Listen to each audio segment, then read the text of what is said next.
अज्ञात वाहनाच्या धडकेत एक जण ठार। कारंजा ते अमरावती रोडवर देशमुख मंगल समोरील घटना।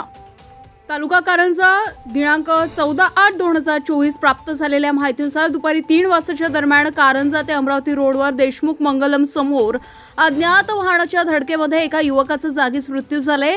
अपघाताची माहिती सास अध्यक्ष श्यामभाऊ सवई यांना अपघाताची माहिती तात्काळ समृद्धी रुग्णवाहिकेचे रुग्णसेवक अजय घोडेस्वार यांना दिली। त्यांनी तात्काळ घटनास्थळी जाऊन जखमी रुग्णाला कारंजा उपजिल्हा रुग्णालय येथे आणले आहे।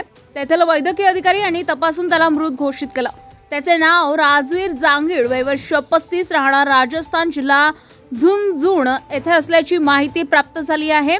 पुढील तपास कारंजा शहर पोलीस स्टेशन करीत आहे। धुमाकूळ महाराष्ट्र न्यूज साठी वाशिम जिल्हा प्रतिनिधी दिलीप अवगड पाटील। आपल्या परिसरातील ताज्या आणि महत्त्वाच्या बातम्या पाहण्यासाठी आजच आपल्या धुमाकूळ महाराष्ट्र न्यूजला YouTube वर सबस्क्राइब करा आणि बेल आयकॉन प्रेस करा।